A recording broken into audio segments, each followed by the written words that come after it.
Okay, so that's it. New Moto Razors announced today. The pre-order is going to start July the 10th with units arriving on July 24th. New colors. Viva Magenta, unfortunately, is being retired or at least put on the shelf for now in place of the hot pink for the 20th anniversary of the Razr. So the hot pink, the Paris Hilton version of the Razr, makes its return. That is the one that's going to be on the channel, as if you had any doubt. Interesting across the board, there's a couple different things.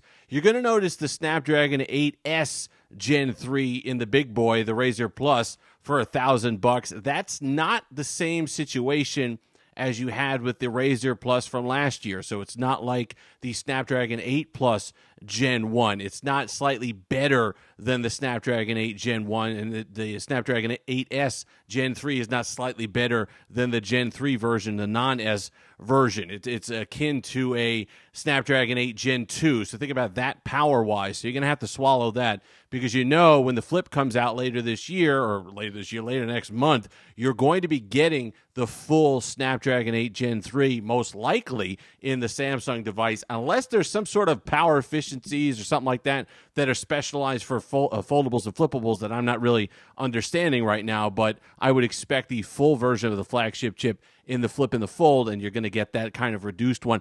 Either way, it's not going to make a huge difference. The Snapdragon 8 Gen 2 power is more than enough to cover what you need to do on this, especially when you're talking about a flippable in the first place.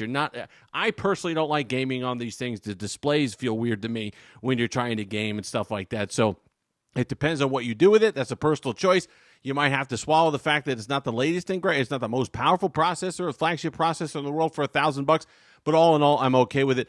Big changes on the outside. The display is now 4 inches on an external display for a flippable. That's huge.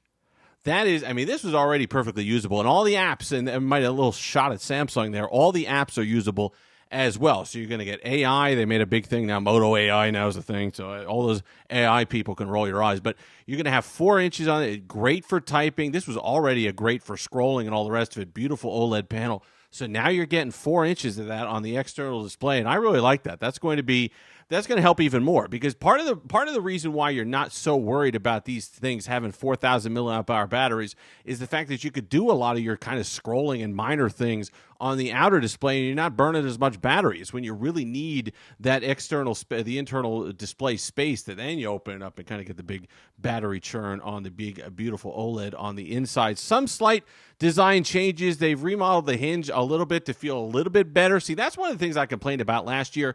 And in retrospect, maybe I shouldn't have, because it held up fine. Tighter tolerances aren't all they're cracked up to be. If you have tighter tolerances like you have on the Flip and Fold devices, a little piece of dust or speck or something like that can really gum up the works. So I didn't hate, over the long term, the fact that the Moto Razr hinge didn't feel the tightest or whatever, or the most secure, because it held up. I've used this phone maybe the most out of any flippable that I had this year, and it's held up just fine. No worries whatsoever. So that's something. They've made changes to the internal display, the glass covering or whatever, to stop some cracking that happened with some units that went out last year. So that should be an improvement. Still 8 gigs of RAM, still 256 gigs of storage, especially here in the United States, and plus the external display changes or all the rest of it.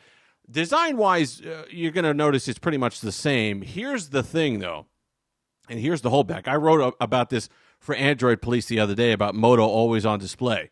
Yes, there is going to be an Always On Display now with Android 14 on Moto software. Shipping with the Razr Plus, you're not going to have that issue anymore with the peak display and all the rest of it that was really just stuck in 2013. Moto is going to join 2024 and give you an Always On Display. Here's the problem. And here's the problem for people who've owned Moto devices in the past.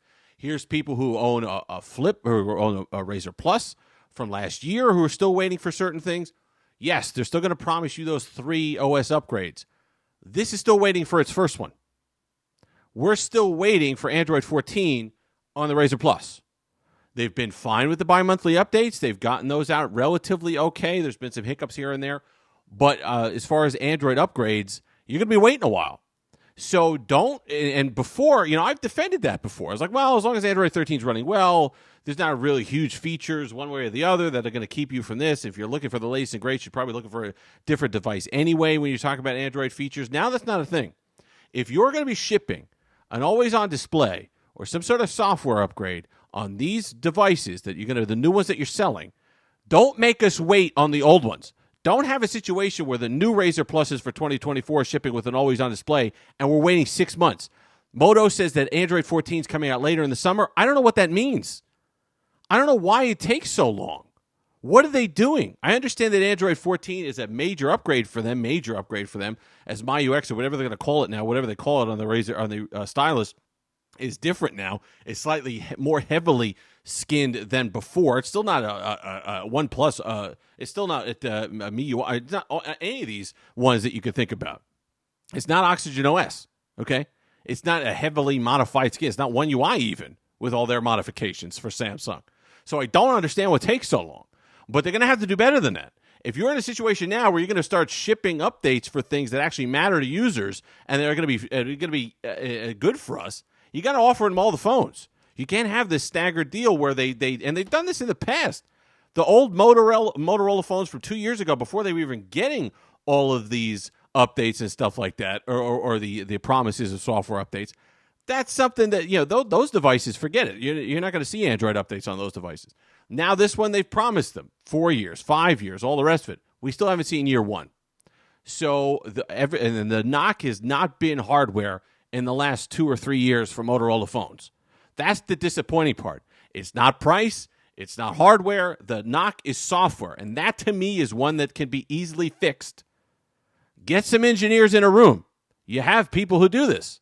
I don't understand why you have to sit there and be lackluster with these updates and not get them out in a timely fashion, especially when you're offering decent phones. And in a market that's starved for competition, starved for something that's going to challenge Samsung, especially now. I think Moto, during the presentation today, said that they ship the most flippables out of any company, and that market's grown 3 times all. Yeah, this is a great phone. I love the Razr Plus. The Razr is phenomenal at $400, $500, $600, whatever it ships at now, the lower cost version of this one here. That got a massive upgrade. 3.5-inch display on the external display now. It's got a Dimensity in it. Wait and see on that. Don't poo-poo that just because it's not a Snapdragon. Some of the MediaTek Dimensity stuff's been really good on performance and power efficiency, which is really what you need for these flippables. 4,000 milliamp hour battery. You need it to last all day, so you need to have at least a nod to power efficiency and not just raw power out of these things with heat problems and all the rest of it. So, listen, Motorola, thanks for the always-on display. I'll take full credit for that since my article came out 3 days ago. But here's the deal. You gotta clean it up. People have given you a pass. I've given you a pass this year because you made such improvements on the hardware front, releasing cool phones, nice designs, all the rest of it. And we like your software. It's clean, but you got to get the updates out on time. You've made promises that you're going to deliver them. Now it's time to come through with that. Because I tell you, people may have given you a pass because of hardware last year. No one's giving you a pass this year. If the software updates, if Android 14's not, I don't even know what on time consists of at this point, but if Android 14 doesn't come out in the summer and it's not good, if you got problems with Android 15, nobody's going to care about you anymore. All this goodwill that you've built up with all these cool phones and all the rest of it, and the competition that you started to spark in the marketplace is going to be nothing, mean nothing, if you don't come through with the software. If you've made it this far, like, comment, subscribe, all that fun stuff. Until next time, have a Steve-licious day.